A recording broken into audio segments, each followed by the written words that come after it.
Our scripture reading this morning comes from the Gospel of Luke, chapter 24, verses 13 through 32.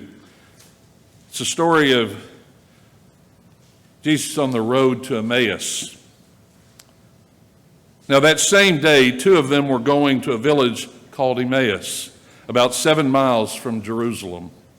They were talking with each other about everything that had happened.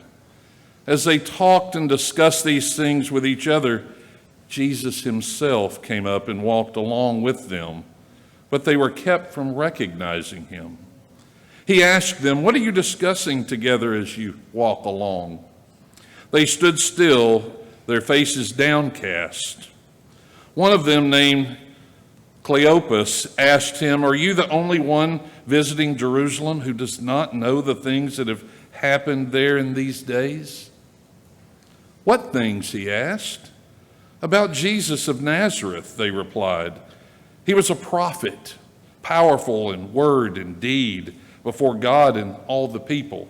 The chief priests and our rulers handed him over to be sentenced to death, and they crucified him. But we had hoped that he was the one who was going to redeem Israel. And what is more, it is the third day since all this took place. In addition, some of our women amazed us. They went to the tomb early this morning, but they didn't find his body. They came and told us that they had seen a vision of angels who said he was alive. Then some of our companions went to the tomb and found it just as the woman had said, but they did not see Jesus. He said to them, 'How foolish you are, and how slow to believe all of the prophets have spoken. Did not the Messiah have to suffer these things and then enter the glory?' And beginning with Moses and all the prophets, he explained to them what was said in all the scriptures concerning himself. As they approached the village to which they were going, Jesus continued on as if he were going farther. But they urged him strongly, 'Stay with us, for it's nearly evening. The day is almost over.' So he went in to stay with them. When he was at the table with them, he took bread and gave thanks, broke it, and began to give it to them. Then their eyes were opened, and they recognized him. Then he disappeared from their sight. They asked each other, 'Were not our hearts burning within us while he talked with us on the road and opened the scriptures to us?'" This is the word of God for the people of God. Thanks be to God.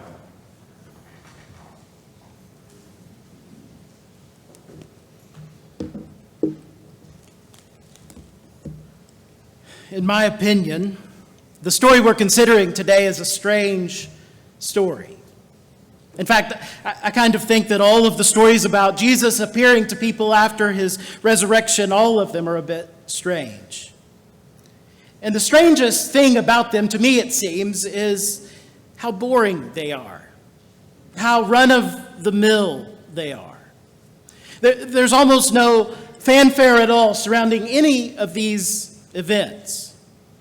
If I were going to write these stories, it would be hard for me to resist the temptation to give these stories a little more excitement and drama. You know, kind of like the stories about Jesus' birth, with choirs of angels singing glory to God in the highest, and shepherds coming in from their fields to come and worship him, and men from the east coming to give him precious gifts. But here all we have is two people walking down a dusty road to a town that no one's ever heard of. And then suddenly they hear footsteps approaching behind them, and they are joined by a stranger who was actually Jesus, but they don't even recognize that it's him. And then later they share an ordinary meal with him. It's the same kind of thing that we see in many of the other stories that we have about Jesus' resurrection. He appears to Mary while she's waiting outside of the empty tomb, and suddenly somebody catches her attention, but she dismisses it, thinking it's just the gardener. Or like Peter, bringing his boat back after a night at sea. And there on the shore by a little fire is a familiar figure asking if they caught any fish. In these post-resurrection stories, he never appears to his disciples in this kind of grandiose way that I might wish for. Instead, he just shows up in the midst of normal stuff going on that you might think has very little to do with him at all. The kind of moment that we might miss if we're not looking with more than our eyes and listening with more than our ears. And yet, he's always there in the midst of things, in the midst of people, in the midst of real life, and in the midst of the kinds of questions that come up while they're living those real lives. And so that is why it seems so important to me that we look and we listen with our whole being this morning and use our imagination so that we might be just lucky enough to see the risen Savior himself in the common and ordinary circumstances of our own lives. And I wonder how we might experience Jesus in our midst. What would it mean for Jesus to come to us and to join us on our journey? What would it mean for Jesus to stay with us? Well, I think today's gospel story answers these questions. And as we think of this story together, I want you to think of it like a movie.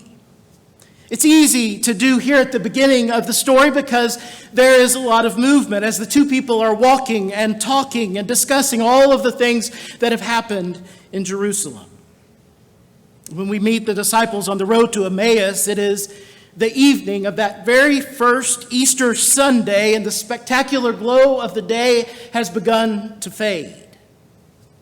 At this point, the resurrection of Jesus, it's nothing more than a rumor, a curiosity, and an idle tale. And yet, when the disciples meet a stranger on the road, it is clear that the possibility of resurrection, it's intrigued them as they walk along this road together.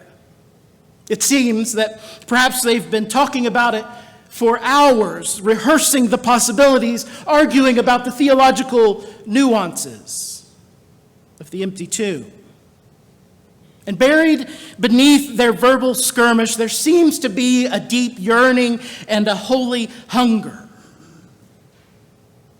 That perhaps, maybe, just maybe, they think there is more to what has happened than we can see with our eyes. And you can tell that they want the story of the resurrection to be true. But how could it be? Intimately intertwined with their skepticism is their hope and their need for God to be alive and to be present.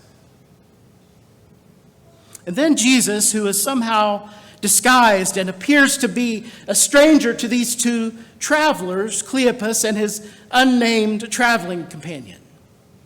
We don't find the name Cleopas anywhere else in the New Testament, and the only thing that we really know about him from this story is his name. We know even less about this traveling companion. Maybe it's Cleopas's wife or someone who lives in his home like a son or a daughter or other relative. Maybe it's just a friend or perhaps even a person who just happened to be walking along the same road and is walking with him. Regardless of these people's identity, Jesus comes near to them. And then he walks along with them as they travel down the road. Again, there's definitely movement going on here in this movie that we're trying to create in our minds. There's going, there's talking, there is discussing, there's coming near and encountering. Even Jesus' question at the first part of verse 17, it points to movement that's taking place. He says, "What is it that you're discussing as you walk along?" But this question that Jesus asks, it stops them dead in their tracks. The second part of verse 17, it says that they stood still, looking sad. Other translations say that they stopped and looked downcast or gloomy. And as the action comes to a standstill, I want you to push pause on the movie that's running in your head. They have heard that Easter has happened from the women, but they don't yet know it in the marrow of their soul. They are heartbroken and grieving and languishing, unable to continue forward because of their sadness. And I want you to take your time, and I want you to study the image that's captured in this moment. Focus on their faces. Let their sadness sink in. And carry that image with you as we continue the story. We can push play again on that movie, and the movie slowly begins to roll as they resume walking again, with Cleopas doing his very best to answer Jesus' question. But as he does so, don't forget about the image of these sad disciples as they walk along and talk. And even though this is a very somber moment in this story, I hope that maybe you'll see that there's also a sort of tragic comedy that's going on here too. I often say that we take scriptures far too seriously, and we often miss some of the humor that the original audiences of Luke's gospel probably would have caused them to have roaring laughter, because hear what Cleopas is saying to Jesus in verse 18. He says, "Are you the only person in Jerusalem who doesn't know the things that have taken place?" There is some rich irony here and in what follows. Cleopas is talking to the only person who actually knows all of the events that have taken place in Jerusalem. He's talking to the only person who really understands what has happened. Cleopas' demeanor and his following explanation, it reveals that he had no idea what really happened. And he's suggesting that Jesus is the only one who doesn't get it. And all of this only makes me feel a little more sorry for these distraught disciples. However, probably as an act of kindness, Jesus plays along and pretends that he doesn't know. And he asks, "What things?" And as they respond, you can almost hear the disappointment and the self-pity in their voices as they walk along, telling the stranger about Jesus of Nazareth and all that had happened to him in Jerusalem. They talk about how he was a prophet that was mighty in deed and word before God and before men. And then they tell about how he was condemned to death. And as the story winds down, the movement slows again and eventually comes to another full stop when Cleopas says in the first part of verse 21, "But we had hoped that he would be the one to redeem Israel." I want you to push pause again here so that we might fully absorb this moment. The road to Emmaus is only about a 7-mile journey, so we have a little time to dwell on the hopelessness that is present with these disciples. In part because it's a hopelessness that many of us know all too well ourselves. We don't have any trouble putting ourselves in their shoes. But let's think about their particular circumstances. After Jesus' crucifixion, as far as they were concerned, hope had crumbled into ashes when Jesus died. In fact, they probably felt lucky to have been able to get out of Jerusalem with their own lives.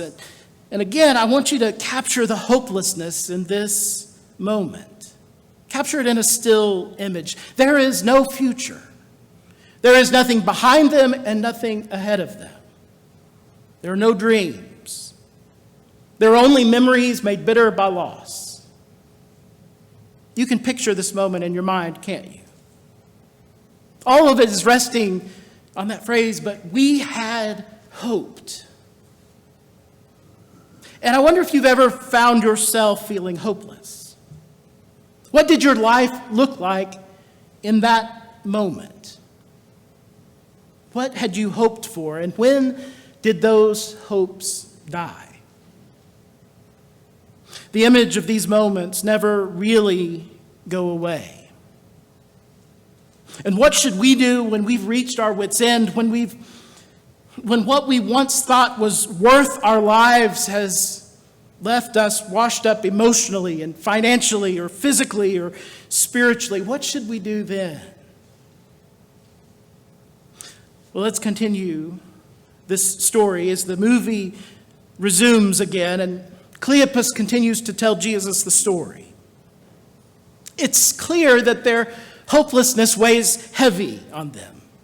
They had expectations that Jesus did not meet. Jesus had failed them, and so it seems the next part of the story about Jesus doesn't really seem to matter that much to them. In verse 22, they say some women had gone to the tomb and found it empty and reported angels telling them that Jesus was alive. Some of the followers of Jesus had gone to see for themselves and found things just as the women had said.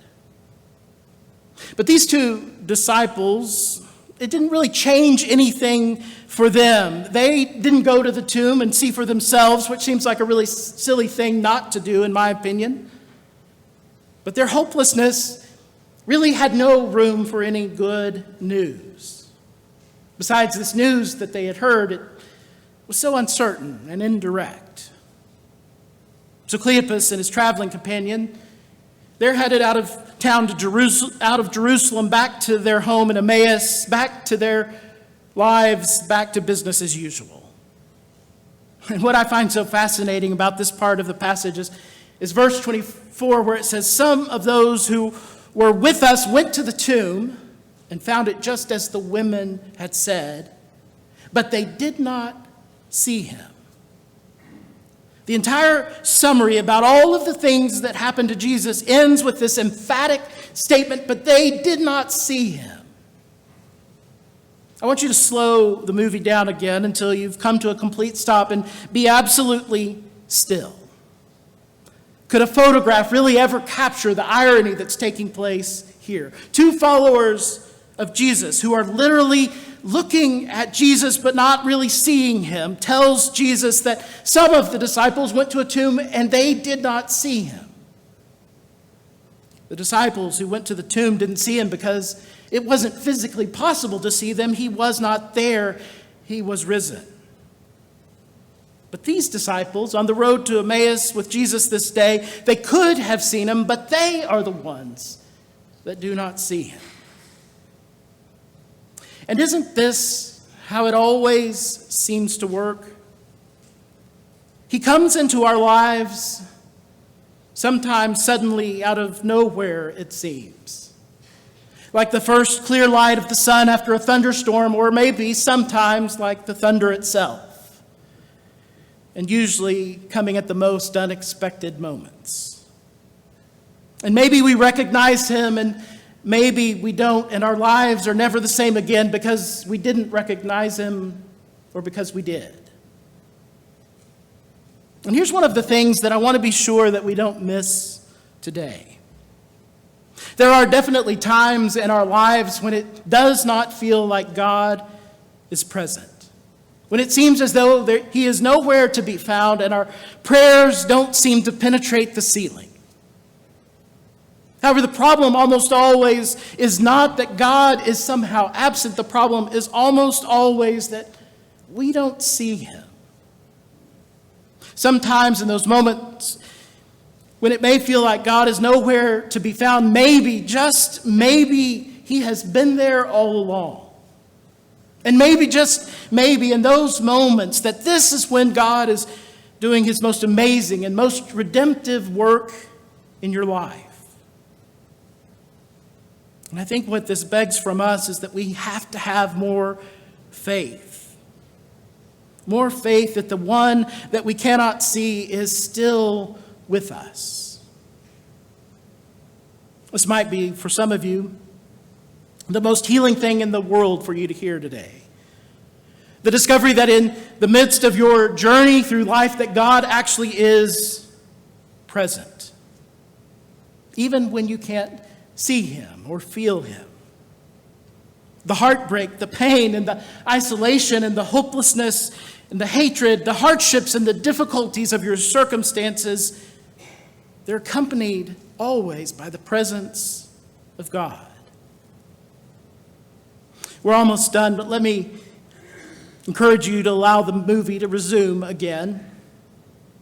And this stranger that's traveling on the road with them, who we know is Jesus, his response to all that these disciples have told him about this story, well, is Jesus calls them foolish, which could mean that they were either slow-witted or maybe dumb. It could also mean that they were just reluctant. And it suggests either way, I think, that maybe the problem isn't with their eyes, but the problem is with their heads and their hearts. The very things about the death of Jesus that disturbed them so much were actually the strongest proof that he was the Messiah of the Old Testament, that he was the one who had come to redeem Israel.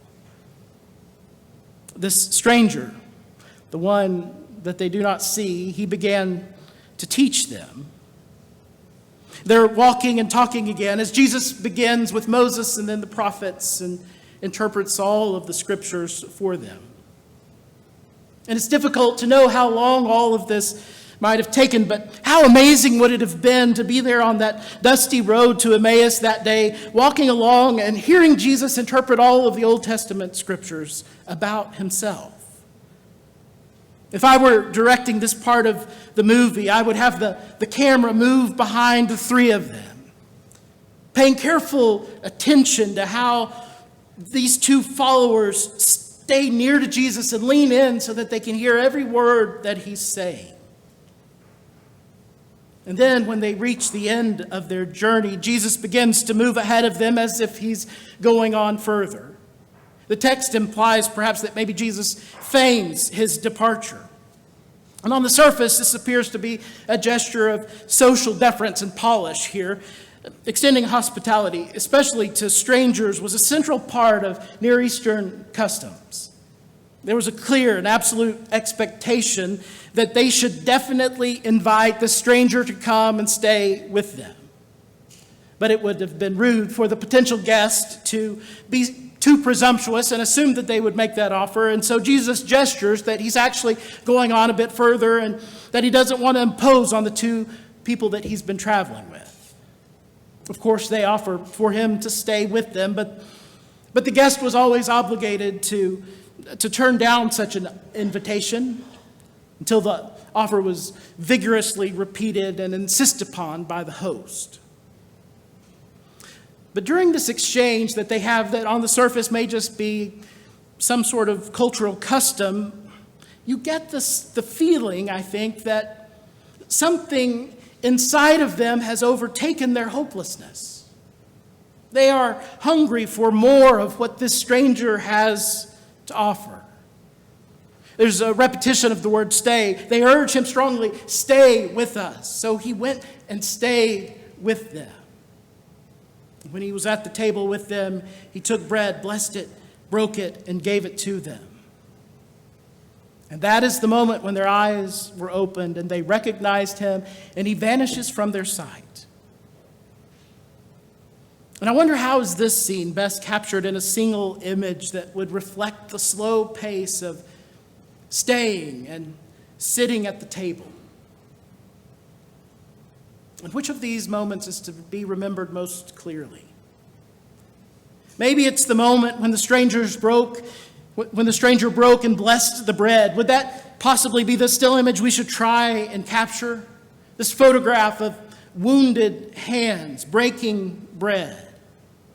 And since they didn't see Jesus, maybe it's just the hands, no face at all in the shot. Or maybe the important image comes a few moments later when their eyes are opened and he vanished. Right before one of them utters this wonderful line, "Were not our hearts burning inside of us while he was talking to us on the road?"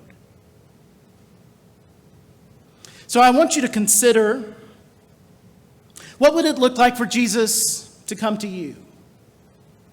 What would it look like for Jesus to come and stay with you, to come and talk with you? What would it look like for Jesus to come and walk alongside of you? Because the truth of the matter is that same Jesus that walked down that road on that day walks down your road on this day. And if you'll listen closely, you can You can hear the faint sound of his footsteps coming up behind you and his voice asking you about the things that have captivated your attention and caused your fear and your sadness. The same Jesus who stayed in their home will come and stay in yours too. And if you look closely, you might just see wounded hands extending toward you, all that you need for the faith and the healing and the sustenance for your journey ahead. This morning, I believe that we've heard from God. We've heard from God in the reading of Scripture and the spoken word and the music that we've sung together. And when we hear from God, we must respond to God. And that is why we offer this time of response. It's an opportunity for you to begin a new conversation with God, to begin a new journey with God. And it's an opportunity that I offer you today, not as a pastor or a preacher. I offer it as someone who's on a spiritual journey just like you. I offer it as a person who needs to respond to God just like you. And so what has God said to you this morning? But the most important question, I think, is how will you respond to what God has said? May we all use these moments now to respond to the specific things that God has said to us today. While we stand now and sing together, hymn 369, Blessed Assurance.